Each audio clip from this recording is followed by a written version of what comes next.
കൃത്യമായിട്ടുള്ള പോയിന്റ് അവിടേക്ക് ഷാബു പ്രസാദ്. അങ്ങനെ അലോസരം അവിടെ ഉണ്ട്, അലോസരം ഉണ്ടാക്കുന്നുണ്ട്.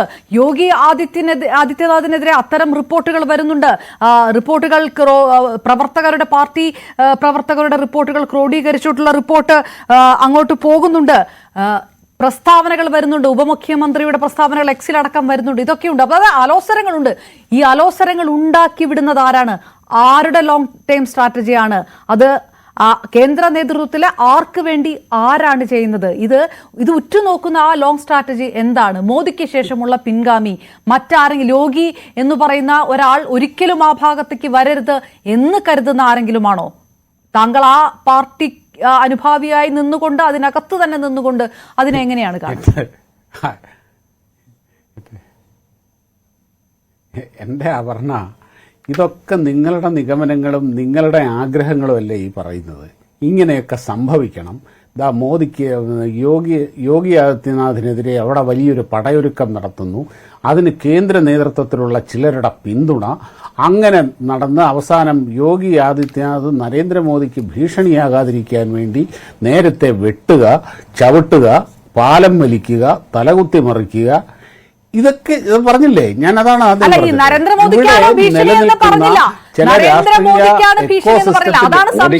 നരേന്ദ്രമോദിക്കല്ല ഭീഷണി, അദ്ദേഹത്തിന് ശേഷം അത് ആർക്കാണ് ഭീഷണി? മോദി എന്ത് ചെയ്യും, എന്താ, ആർക്കൊപ്പമാണ്, എങ്ങനെയാണെന്നുള്ളതാണ് ചോദ്യം.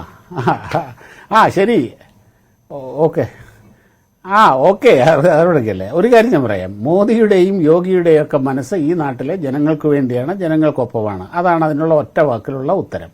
എന്തായാലും ഇവിടെ 1980 ഇവിടെ സ്ഥാപിച്ച പാർട്ടിയാണ് BJP. ഇന്ന് ഇതിപ്പോൾ അതിന്റെ 45ാമത്തെ വർഷത്തിലാണ് ഇപ്പോൾ നിൽക്കുന്നത്. ഇവിടെ ഇതിനു മുമ്പ് ഈ നരേന്ദ്രമോദി അമിത്ഷായൊക്കെ വരുന്നതിന് മുമ്പ് ഇവിടെ മാധ്യമങ്ങളിലെ, അന്ന് ഈ ദൃശ്യമാധ്യമങ്ങളൊന്നും ഇത്രത്തോളം ശക്തമല്ല, മാധ്യമങ്ങളിലെ ഇതേപോലെയുള്ള ചൂടേറിയ ചർച്ചാ വിഷയങ്ങളിലൊന്ന് വാജ്പേയിക്ക് ശേഷം ആര്, പ്രമോദ് മഹാജനെ ഒതുക്കിയോ, അരുൺ ജെയ്റ്റ്ലിയെ തലകുത്തി മറിച്ചോ, അപ്പിടിയാണോ ഇപ്പിടിയാണോ, ആ വാജ്പേയിയും അദ്വാനിയും തമ്മിൽ അടിയാണോ പിടിയാണോ, ഇതായിരുന്നു ഇവിടുത്തെ ഒരു 15 വർഷം മുമ്പുള്ള ഏറ്റവും വലിയ വിഷയം. ഈ ചർച്ചകൾ ഇവിടെ നടക്കുമ്പോൾ ഇതെല്ലാം വളരെ കൗതുകത്തോടുകൂടി ഒരു പുഞ്ചിരിയോടെ അദ്വാനിയും വാജ്പേയിയും BJP നേതൃത്വവുമെല്ലാം കാണുന്നുമുണ്ട്. അതിനുശേഷം ഈ മോദി, അമിത്ഷാ, ഇവർക്ക് ശേഷം ആര്, ഇനി നരേന്ദ്രമോദിക്ക് ശേഷം വരാൻ പോകുന്നു, നരേന്ദ്രമോദി അമിത്ഷായെ വെട്ടാൻ പോകുന്നു, കുത്താൻ പോകുന്നു. അപ്പോൾ ഇവിടെ നിന്ന് UP-യിൽ നിന്ന് യോഗി ആദിത്യനാഥ് വരുന്നു. അത് അമിത്ഷാ അനുവദിക്കുമോ? അപ്പോൾ പുറകിൽ കൂടെ കളി. ഈ കളികളെ, ഈ രീതിയിലുള്ള കളികളെ നമുക്ക് പരിചയമുള്ളൂ, നിങ്ങളൊക്കെ കണ്ടിട്ടുള്ളൂ. ഇങ്ങനെ അല്ലാതെയും ഈ നാട്ടിൽ രാഷ്ട്രീയ പ്രവർത്തനം നടത്താം അപർണ. അങ്ങനെയാണ് BJPയും സംഘപരിവാറും ഒക്കെ ഈ അവസ്ഥയിൽ വരെ എത്തിയത്. നിങ്ങൾക്കിതേ അറിയൂ. അതുകൊണ്ട് ഇങ്ങനെ മാത്രം ചിന്തിക്കാനേ നിങ്ങൾക്ക് കഴിയൂ. അത് എന്ത് ചെയ്യാൻ കഴിയും? അതിന് എനിക്ക് നിങ്ങളെ ഒന്നും ചെയ്യാൻ കഴിയും, നിങ്ങളെ ബോധ്യപ്പെടുത്താനും കഴിയില്ല. നിങ്ങളെ നിങ്ങളുടെ സ്വാതന്ത്ര്യത്തിന് വിടുക എന്നുള്ളതല്ലാതെ. പിന്നെ വേറൊരു കാര്യം, ഇവിടെ ശ്രീ മോഹൻ വർഗീസ് പറയുന്നത് കേട്ടു, RSSന് നരേന്ദ്രമോദിയോട് അങ്ങനെ ഒരു നരേന്ദ്രമോദി ഇങ്ങനെ ഒരു വലിയ ബിംബമായിട്ട് വളരുന്നതിൻ്റെ അകത്ത് RSSന് താല്പര്യമില്ല. മോഹൻ വർഗീസ് സാർ ആദ്യം മനസ്സിലാക്കുക, Narendra Modi is an RSS product. അദ്ദേഹം ഇപ്പോഴും RSSന്റെ വരിഷ്ഠ പ്രചാരകനാണ്, സംഘപ്രചാരകനാണ്, അടിസ്ഥാനപരമായി സ്വയം സേവകനാണ് നരേന്ദ്രമോദി. അത് അവിടെ ആ നരേന്ദ്രമോദി ഒരു ബിംബമായി മാറുന്നതിൽ RSSന് അസ്വസ്ഥത എന്നൊക്കെയുള്ള വ്യാഖ്യാനം എന്ന് പറയുന്നത് എന്താണോ, എനിക്കതിനെ വളരെ ബാലിശമായിട്ട് മാത്രമേ തോന്നുള്ളൂ. കാര്യം നിങ്ങൾക്ക് RSSനെ ഒരു ചെറിയ ചോദ്യം ആ പാർട്ടിയിൽ നിൽക്കുകയും അതിനെ വളരെയധികം നന്നായി മനസ്സിലാക്കുകയും ചെയ്തുകൊണ്ട് ചോദിക്കുകയാണ്. മോദി എന്ന് പറയുന്ന അങ്ങനെ പോപ്പുലർ ആയിട്ടുള്ള അങ്ങനെ ഒരു രാഷ്ട്രീയ നേതാവ്, BJPയിലെ ഒരു പ്രമുഖ സാന്നിധ്യം, അത് കഴിഞ്ഞു കഴിഞ്ഞാൽ രണ്ടാമത് പറയുന്ന പേര് ആരുടേതാണ് താങ്കൾ ദേശീയ രാഷ്ട്രീയത്തിൽ? ഞാൻ അങ്ങനെ കാര്യം ഇപ്പോൾ എന്തായാലും നരേന്ദ്രമോദിയാണ് രാജ്യത്തിന്റെ പ്രധാനമന്ത്രി. ബിജെപിയുടെ അദ്ദേഹം കഴിഞ്ഞാൽ ഇത് കഴിഞ്ഞ് ഇനിയിപ്പോ 5 വർഷം കഴിഞ്ഞ അല്ല ഇപ്പോൾ ജനകീയ പിന്തുണയുള്ള രണ്ടാമത്തെ ദേശീയ നേതാവ് ആരാണ് ബിജെപിയുടെ? ഇപ്പോഴും എനിക്കറിയില്ല. ഇപ്പോ 100% നരേന്ദ്രമോദിയുടെ പിൻഗാമി, നരേന്ദ്രമോദിക്ക് ശേഷം ആര് എന്നുള്ളത് എനിക്കറിയില്ല. എനിക്കറിയില്ല. ഇതൊക്കെ നിങ്ങൾക്ക് ഓരോ വിലയിരുത്തൽ നടത്താം. അതെങ്ങനെയാണ് ശ്രീ ഷാബു പ്രസാദ്, താങ്കളെ പോലെ പരിണത പ്രജ്ഞനായിട്ടുള്ള ഒരു രാഷ്ട്രീയ നിരീക്ഷകൻ, ഈ ദേശീയ രാഷ്ട്രീയവും സംസ്ഥാന രാഷ്ട്രീയത്തിലും ബിജെപിയുടെ ചലനങ്ങൾ അറിയുന്ന ഒരാൾക്ക് ഈ ദേശീയ രാഷ്ട്രീയത്തിൽ ഇന്ത്യയിൽ നരേന്ദ്രമോദി കഴിഞ്ഞാൽ ഏറ്റവും കൂടുതൽ അണികൾ എത്തുന്നത് ആര് വരുമ്പോഴാണ്, ആർക്ക് മുന്നിലാണ്, ഏത് രാഷ്ട്രീയ ബിജെപിയിലെ ഏത് രാഷ്ട്രീയ നേതാവിനാണ് ഏറ്റവും കൂടുതൽ ആൾക്കാരെ കയ്യിലെടുക്കാൻ കഴിയുന്നത് എന്ന് താങ്കൾക്ക് വെറുതെ ഒരു വാക്ക് പോലും പറയാൻ കഴിയുന്നില്ല. താങ്കൾക്ക് പറയാനേ കഴിയുന്നില്ല അതാരായിരിക്കുന്നത്. താങ്കൾക്ക് തോന്നുന്നില്ല. ശരി, ഞാൻ 2 ഓപ്ഷൻ പറയാം. അമിത്ഷായാണോ യോഗി ആദിത്യനാഥാണോ? താങ്കൾക്ക് ആ രണ്ടിലെ ആരാണ് തോന്നുന്നത്? അമിത്ഷായാണോ?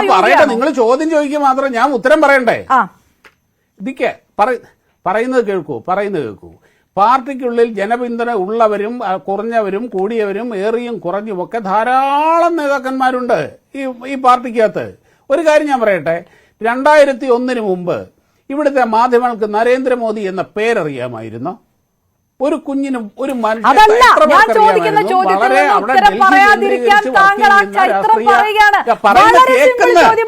ശ്രീ ഷാബു പ്രസാദ്, ഇതിലൊരു തർക്കം പോലും അംഗീകരിച്ചു കഴിഞ്ഞാൽ ജനപ്രീതിയുള്ള നേതാവ് ആരാണ് ബിജെപിയിൽ? ദേശീയ രാഷ്ട്രീയത്തിൽ ജനപ്രീതിയുള്ള ബിജെപിയുടെ രണ്ടാമത്തെ നേതാവ് ആരാണ്? നിങ്ങൾ പറയുന്ന കേൾക്കൂ.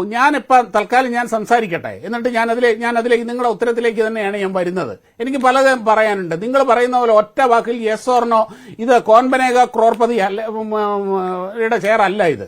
ആദ്യം മനസ്സിലാക്ക്. അതാ ഞാൻ പറഞ്ഞത്. ഒരിക്കൽ പോലും പ്രതീക്ഷിക്കാത്ത, ആരും സ്വപ്നം പോലും കാണാതിരുന്ന ആൾക്കാരെ പെട്ടെന്ന് നേതൃത്വ നിരയിലേക്ക് കൊണ്ടുവന്ന് അവരെ രാജ്യം വലിയ നേതാവാക്കി വളരെ പോപ്പുലറാക്കിയ ചരിത്രം ബിജെപിക്കുണ്ട്. അവിടെ ഗുജറാത്തിൽ വളരെ ജനകീയരായിരുന്ന നേതാക്കന്മാരൊക്കെ ഉണ്ടായിരുന്ന സമയത്താണ് നരേന്ദ്രമോദിയെ പെട്ടെന്ന് ലൈംലൈറ്റിലേക്ക് ബിജെപി കൊണ്ടുവരുന്നത്. ഈ യോഗി ആദിത്യനാഥ് 2017 യുപിയുടെ മുഖ്യമന്ത്രിയാകും എന്ന് ആരെങ്കിലും സ്വപ്നം കണ്ടിരുന്നോ? ആരെങ്കിലും കരുതിയിരുന്നോ? പക്ഷെ എത്ര പെട്ടെന്നാണ്. അന്ന് വരെ ലൈംലൈറ്റിൽ ഒന്നുമില്ലാതിരുന്ന നിശബ്ദനായ ഒരു MP മാത്രമായിരുന്ന, കർട്ടന് പിന്നിൽ മാത്രം പ്രവർത്തിച്ചിരുന്ന യോഗി ആദിത്യനാഥ് ഈ ഇന്ത്യയിലെ ഏറ്റവും പോപ്പുലറായ നേതാക്കന്മാരിൽ ഒരാളായി മാറിയത്. ഇങ്ങനെ ചരിത്രം ബിജെപിക്കുണ്ട്. അതുകൊണ്ട് തന്നെയാണ് ഞാൻ പറഞ്ഞത്, ചിലപ്പോൾ നിലവിലുള്ള പോപ്പുലാരിറ്റിയോ അല്ലെങ്കിൽ നിലവിലുള്ള സാഹചര്യങ്ങളോ ഒന്നുമല്ല ബിജെപിയുടെ തീരുമാനങ്ങൾക്കും ഒരാളെ പ്രൊമോട്ട് ചെയ്യാനും ഒരാളെ കൊണ്ടുവരാനുമുള്ള തീരുമാനങ്ങളുടെ മാനദണ്ഡം. അങ്ങനെ സംഭവിച്ചിട്ടുണ്ട് ഇഷ്ടംപോലെ. നരേന്ദ്രമോദി എന്ന നേതാവ് ബിജെപിയുടെ ഏറ്റവും തലപ്പത്ത് വരിക, അദ്ദേഹം ബിജെപിയുടെ മുഖമാവുക, അതിൽ വലിയ രീതിയിൽ ആ ജനപിന്തുണ, ആ പോപ്പുലാരിറ്റി, അത് മാറ്റർ ആയിട്ടുണ്ട്. അതില്ലാന്ന് നിങ്ങൾ പറയരുത്, അത് മാറ്റർ ആയിട്ടുണ്ട്. ഏറ്റവും കൂടുതൽ ജനകീയനായ നേതാവ്, ജനങ്ങളുടെ അടുത്ത്, ജനങ്ങൾക്ക് ഏറ്റവും കൂടുതൽ ആ മെറിറ്റ്, ആ ഗൈഡ് ലൈൻ ഇതിൽ ബാധകമല്ലേ? ഒരു കാര്യം പറയുന്നത് കേൾക്കൂ. അല്ല, പറയുന്ന കേൾക്കൂ. 2001 നരേന്ദ്രമോദി ഇവിടെ ഗുജറാത്ത് മുഖ്യമന്ത്രിയാകുന്നത് വരെ അദ്ദേഹം ഒരു സ്കൂൾ ഇലക്ഷനിൽ പോലും മത്സരിച്ചിട്ടില്ല. അപർണ, അദ്ദേഹം ആദ്യമായിട്ട് താങ്കൾക്കും അറിയാം, കേട്ടുകൊണ്ടിരിക്കുന്ന പ്രേക്ഷകർക്കും അറിയാം, താങ്കൾ ആ ചോദ്യത്തിന്റെ ഉത്തരത്തിൽ നിന്ന് സ്കിപ്പ് ചെയ്തു പോവുകയാണ്. അമിത്ഷായാണോ യോഗി ആദിത്യനാഥാണോ ബിജെപിയുടെ രണ്ടാമത്തെ ജനപ്രീതിയുള്ള നേതാവ്? ഞാൻ പറയുന്നത് നിങ്ങളുടെ തലമണ്ടക്കകത്ത് കയറുന്നില്ലെങ്കിൽ അത് നിങ്ങളുടെ പ്രശ്നമാണ്. പറഞ്ഞ അതൊറ്റ മനസ്സിലാവുന്നില്ലെങ്കിൽ അത് നിങ്ങളുടെ മാത്രം പ്രശ്നമാണ്. അത് എന്റെ പ്രശ്നമല്ല. ഇതിലൊരു സംശയം, അത് എന്റെ പ്രശ്നമല്ല. ഞാൻ ഇത്രേ പറയുന്നുള്ളൂ. നാളെ ആര്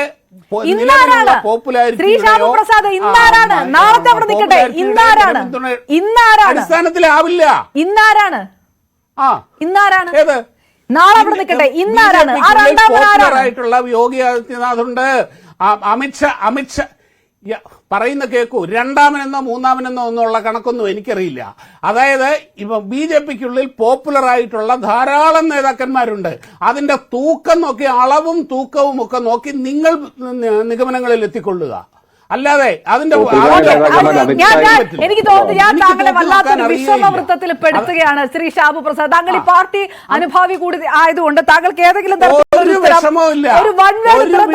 പറയാൻ കഴിയില്ല. ഒരു വൺവേഡ് ഉത്തരം താങ്കൾക്ക് പറയാൻ കഴിയില്ല. താങ്കൾക്ക് പറയാൻ കഴിയില്ല. ഞാൻ താങ്കൾ കൂടുതൽ ബുദ്ധിമുട്ടിച്ച് എനിക്ക് ഉത്തരം കിട്ടാനും പോണില്ല. നിങ്ങൾ തെളിച്ച വഴിയിലൂടെ പോകാൻ എനിക്ക് സൗകര്യമില്ലാത്തത് കൊണ്ട് വിഷമവൃത്തത്തിലായിരിക്കുന്നത് നിങ്ങളാണ്. എന്റെ പ്രശ്നമല്ല. ഞാൻ പറയുന്നത് മനസ്സിലാക്കാനുള്ള ബോധം എനിക്കില്ലെങ്കിൽ അത് നിങ്ങളുടെ പ്രശ്നമാണ്, എന്റെ പ്രശ്നമല്ല. ഞാൻ സമ്മതിക്കുന്നു. ശ്രീ CB സത്യൻ